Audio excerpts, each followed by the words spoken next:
Rise and shine, it's butt whipping time. I woke up with that in my head. Anybody else love Cool Runnings? Oh, one of my favorite movies. I'm gonna have to watch it again. Feel the rhythm, feel the rhyme, get on up, it's bobsled time. I love when they do. It's ein, zwei, drei, and push it down with some ice. Sanko was my favorite character. Oh, this morning is an early one at 6 a.m. I'm excited. Got up early this morning because I'm going in for my first client assessments. These are going to have to start getting a bit earlier for me as well, which is nice. I think finding these rhythms of where you're able to create your content or create some sort of anchor point around your content and your storytelling that doesn't require so much post-production work, that allows more of a stream of consciousness, I guess, in that sense, has been really helpful. It's taken me a while to get to this point where I felt comfortable or confident enough to do it.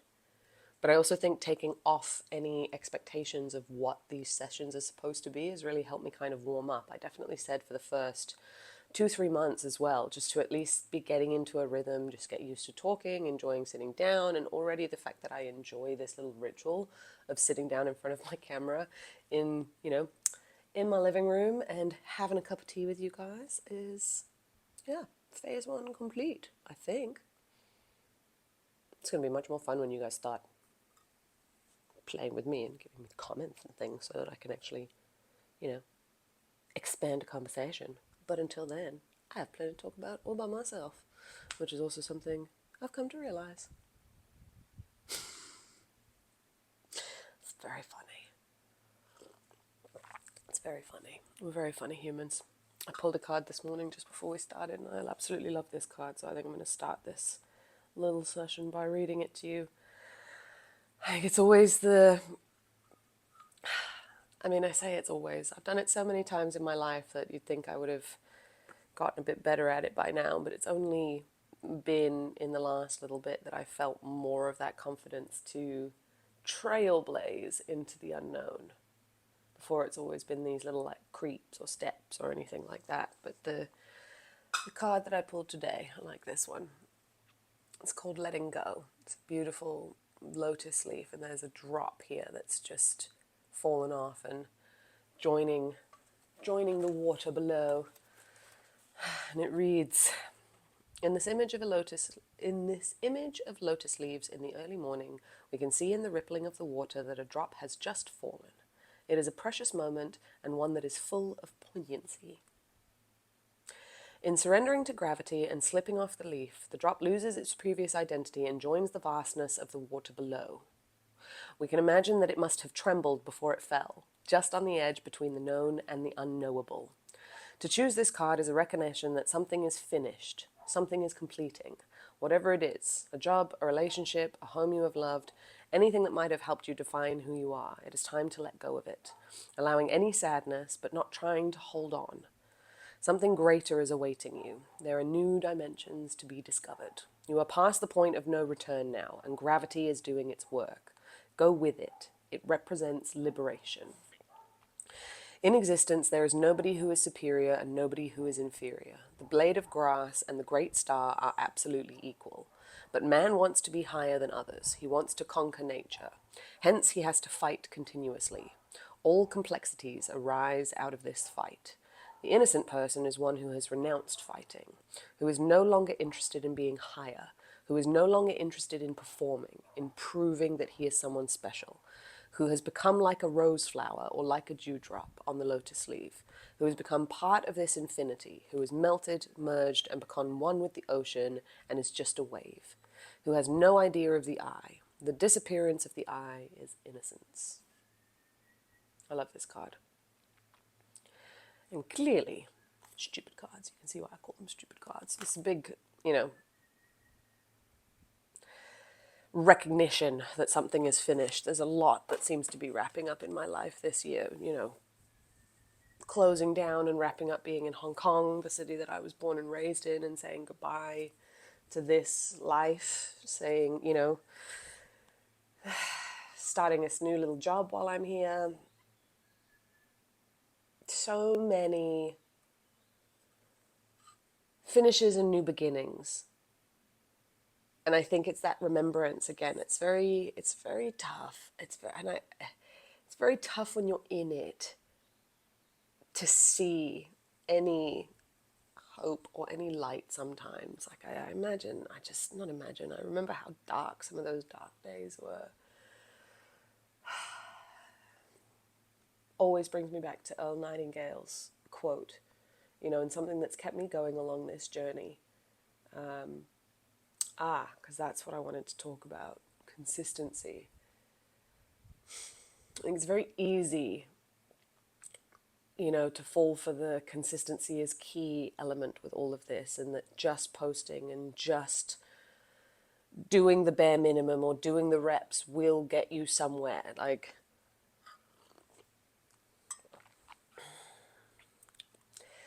it's yes and no.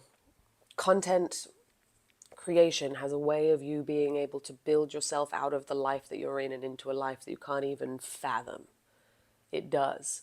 But just the act of creating, pressing pause and releasing, like if you're not also then taking that second view of, is this actually getting into the hands of the people that I want to talk to? Are these the right metrics that I'm looking at in terms of growth? Am I actually just hitting my head against a brick wall now and, putting in the reps but with no direction? I think this is where a lot of creators start. I know where I started. I think I spoke in one of my videos about it being, building from the outside in versus the inside out when you start with content creation, and when you're not sure where to start. You start off almost as like the researcher or the explorer, where you're taking what everybody else has written and you're turning it into your own perspectives and your own teachings or your own thoughts or your own ideas, but it's coming from outside of you. And once you've been doing that for long enough, you find you start to develop, obviously, your own perspectives and your own ideas and your own thing. I think, writing on Twitter for a year and a half and forcing myself to post on there regularly definitely helped me with my thinking, definitely helped me with my writing, definitely helped me with my articulation. Oh my gosh, quick pause. Have any of you guys been seeing these articulation training videos? They're driving me nuts on YouTube ads. Have you also noticed that the ads now are speaking in like short sentences? Oh, what are we doing to our society? Anyway, that's another thing. That was actually, even somebody else was talking about it yesterday, about nervous system regulation and how now this has become the big thing. And like you can see the dark side of all of it already, where it's like suppressing or numbing your nervous system to deal with more shit is not a way of dealing with shit. You just train yourself to handle way more pressure, way more crap for a lot longer, and then wonder why you break down maybe, another 2-3 years down the line. But this whole thing about nervous system regulation, it's almost like we're training everybody to numb everybody from what's coming in. And there was a lady that was talking, it was an Instagram reel that I came across, somebody else I hadn't followed before, and she was talking about being in the wellness space and being adjacent to it for so long, and just seeing, I guess, the negative side of some of these trends and what happens. And with the nervous system regulation one,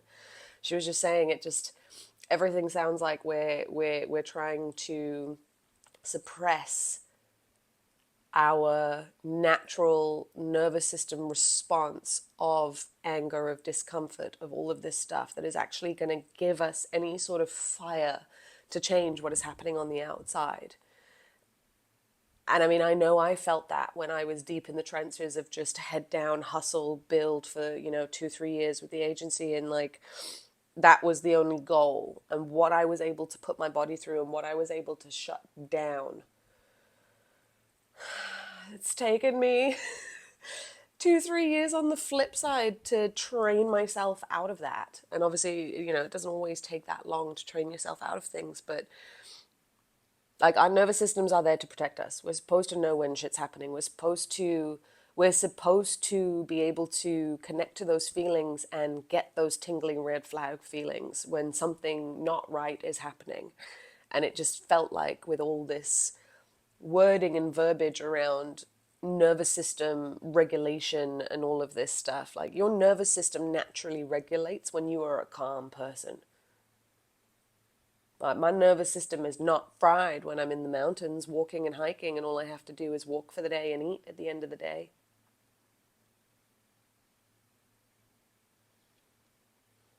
I think regulation is the wrong word. It's like we're training ourselves to withstand shit, like I said. I just think that's the wrong way to deal with it. It's like, yeah, another can of worms.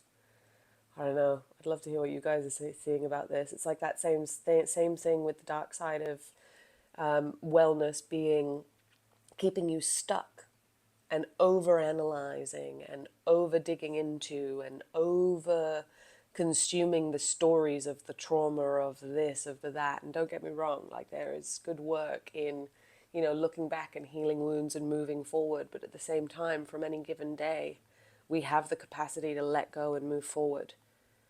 And by staying in it sometimes and twirling in these circles, again, it can feel like that mental masturbation where it's like you feel like you're doing all the work, and you are. There's work to be done. But then it's keeping you stuck and keeping you looking here instead of moving into the future. I found that was a big shift in the way that I was doing my marketing and the way that I was doing online stuff. I always struggled with the pain point marketing. Like it always blew my mind, and I understand how it works psychologically. You highlight a pain that's happening in somebody's life, and then you provide the solution, and you write a story of what it looks like when you're in pain and what it looks like when you're out of pain. And when you're in it, all you want to do is get out of it. So you're looking for these things that might pull you out the quickest. Again, why we shouldn't be suppressing our nervous systems, because if we're not looking for the right signs, how are we supposed to know when something's really not going, correct in our lives or not, and then finding those ways out. But staying stuck in the repeated stories is also a very dangerous place. I moved very quickly, and I recommended very quickly to my clients moving into possibility marketing, where it's like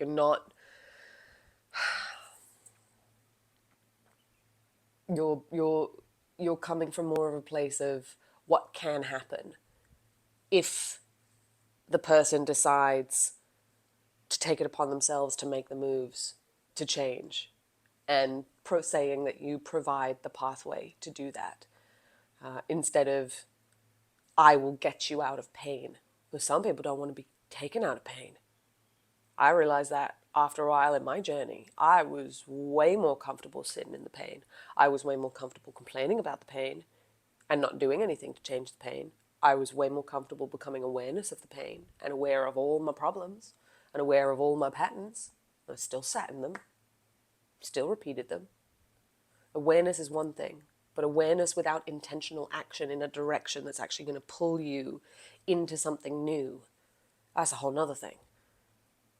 And then because of the nature of, where we've got in society with productivity and checking our stats and tracking ourselves, we're kind of outsourcing how we're feeling to these devices sometimes. And they're not always correct. Like I remember at one point my husband was getting a bit annoyed with his Whoop, telling him, he was too tired.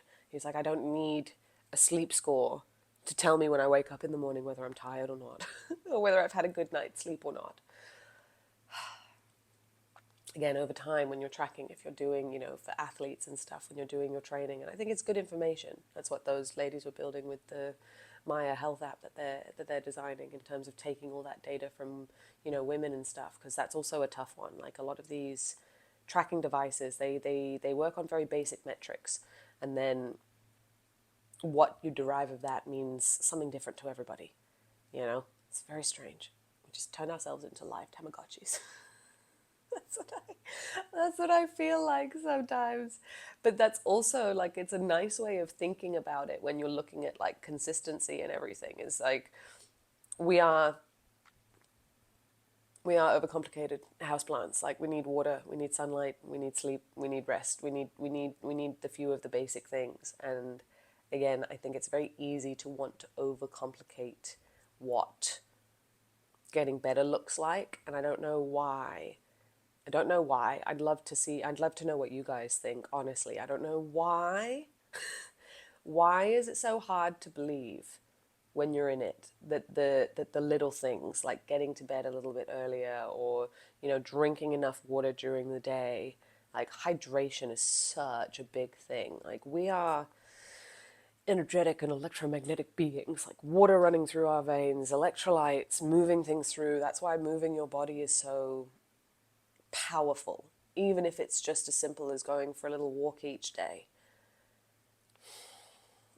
Like, we've got to get these things moving. And our society does everything in its power to numb ourselves from feeling what it is we're feeling. Our bodies are so intuitive. They're also absolutely insane. I mean, the amount of injuries I've gone through, but the spine journey that I went through, and then coming out of surgery, I have 4 screws in the base of my spine and a cage holding it open. Like, the human body is incredible. They're able to cut us open, stick those things in, sew us back up, and then on you go. I was walking the day after. They got me up and walking the day after. But to cycle back really quickly to consistency, because we've only got a short one this morning, because I would like to get some things done before I head in for my assessment. Consistency is one thing, but then it's figuring out what is worth being consistent for, I feel now is the bigger game I'm playing. Because you can put in the reps and still not get the rewards that you're looking for if they're not being done in the correct way.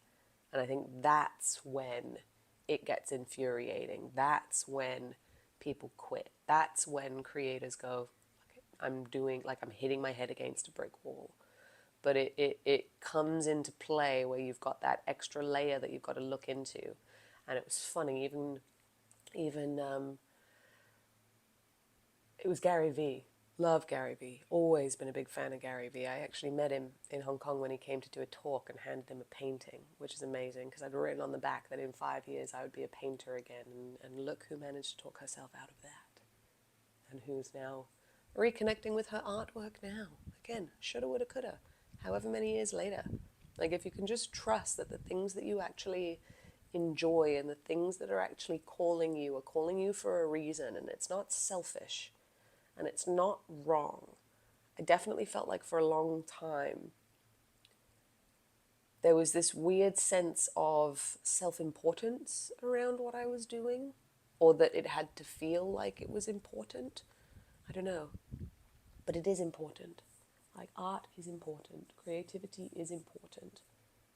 I think maybe it's because of like the nature of city of Hong Kong in terms of creativity as a profession or even as a service. I mean, it's very undervalued and very overlooked. Like, we don't have as big of an arts and culture,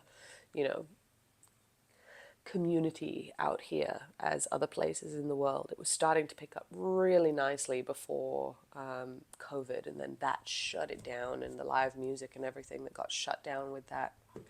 That was an insane time.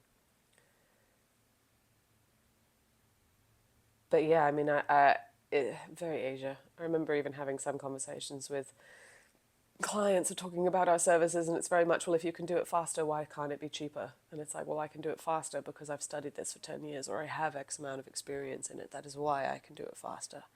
That doesn't mean that you get it cheaper. That actually means it should cost more. So it's just a different way of, I guess, putting value on things. And I always felt like we were fighting for it a bit more. I don't think it helped that it felt like I was fighting for it in the business anyway, because I was already feeling like I was trying to convince my business partner that what we were doing was fucking valuable. And again, value is subjective. Everything is so subjective. I think that was one of the things I found at art school, and one of the reasons why I quit. London College of Fashion. Well, this wasn't even London College of Fashion. This was even the year before when I was at Ravensbourne. I did a foundation degree in art and design. Again, riddle me this. They want you to do a foundation degree because a foundation degree takes you on a rotation of all the subjects. So the first 6 weeks that you're in there, you go through like a boot camp week of graphic design, animation, fashion illustration, product design, like whatever, you go through all the different realms of the degrees that you can take within the creative industry so you can see which one you like. Because I think they had a whole thing where people were applying for degrees and then realizing halfway through that it wasn't necessarily the one that they wanted. And so the foundation year was taken into consideration to give people a rotation of everything. And then once you did the little rotation, you then picked one that you liked to do for the rest of the year to see if that was the degree that you enjoyed going into. But you're supposed to apply for your degree before you've even finished the first 6 weeks of rotation. Because in the UK, you're supposed to be applying for your next year before September or December, before the Christmas holidays. But you only start in August, September. That's why I ended up on the wrong degree. I know it. And it also didn't help that I had a friend from here who came with me, and she was very adamant on what she wanted to do and go into fashion, that I thought women's wear was the thing that I also wanted to go into. And so when it got to the point where I was actually applying for degrees, I was applying for women's wear everywhere. And just for shits and giggles, I thought, well, maybe I should apply for some sort of fine arts thing somewhere else. And I applied for fashion illustration at London College of Fashion. It was the only place I applied for as fashion illustration. I should have actually applied for a fine arts degree, which would have been better, so that I could have actually explored my own artistic talents and things and move away from the fashion side. I don't care for that.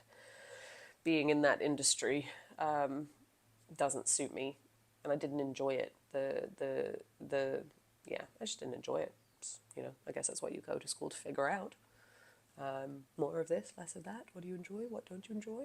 But yeah, I didn't get into any of my women's wear degrees because by the time we'd gone through the rotation and by the time I'd spent the first year in fashion, I just really didn't enjoy it. So I was going around to all these universities interviewing for degrees, and I'm like, I don't even want to do it. And then you can't apply, and then it's closed to apply for that year, so you'd have to take a gap year or apply for the next. Anyway, shoulda, woulda, coulda. Plenty of different things that I could have done, and but again, trajectory. I wouldn't be here now if I hadn't have, done what I'd done. And it's odd. There's that weird trust as well, moving through life, where it's like you have to know that your path is, taking you on your path, and the experiences that you will experience will help you in later life when you are working with others and when you're doing your things. And it's like it all comes into play. But yeah, that consistency thing.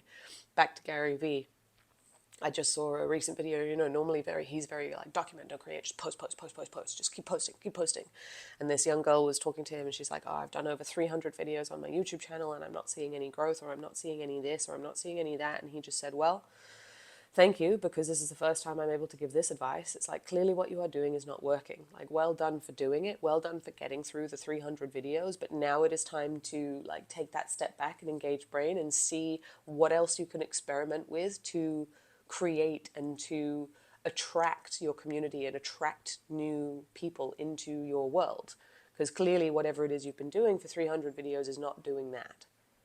And I think that's where the consistency thing now, especially now with AI, because you can just churn out crap at volume and ad nauseum, and which is where I think brands and content and people will be differentiated now down the line. It's the nuance, but it's the ability to then create from a place where you are keeping that engaged brain and you are thinking about the audience and you are taking those extra steps to take into consideration the user on the other side. What are they experiencing? What are they going to be seeing? How are they going to be, enjoying this content?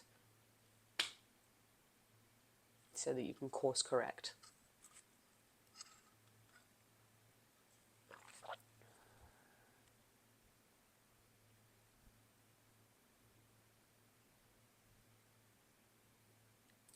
Been consistent for a long time.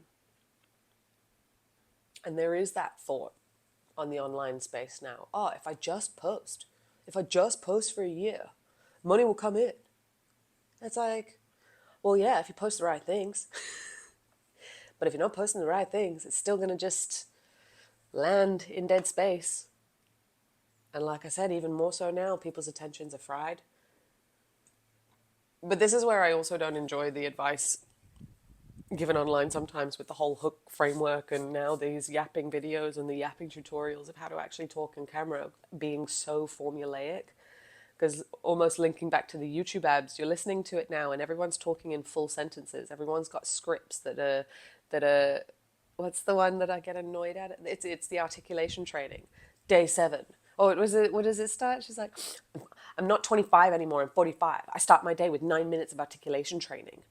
Now my boss asked me for ideas or something like that. Day 7, and it just goes through like the days and the bullet points. There's another woman. I think there's another ad circling around here. It's the Tai Chi in 7 minutes. 7 minutes of Tai Chi a day. Ask my wife. Like she's, it's just these guys that are jacked. Yeah, 7 minutes of Tai Chi a day. And then one of the ladies, day 7, I could feel this. Day 8, I could feel this. And it's like we've been so programmed with these formulas of marketing that now we're speaking in those sentences. And it just, I don't know, I think we're sucking all the soul out of it. But hey, that's just me, and that's why I've started doing these, so that I can get behind it a little bit, but also slow it down and enjoy a bit more of this long form again, because spending time with people is building relationships, but you got to spend the time with people. And I think that's also the nature of this short form, quick rotation content that's coming out. It's like, I want to do as little as possible for as much as return on the other side. And it's like, it can work for a bit. It can work to a point. But at some point, I don't know, I just feel it becomes empty and hollow. Well, for me anyway. So, anyway, this is exciting. Tea with Maja. Early morning start. Thank you guys for being here. And it's butt whooping time. Go out there, smash a day, and I'll see you here tomorrow. Cheers.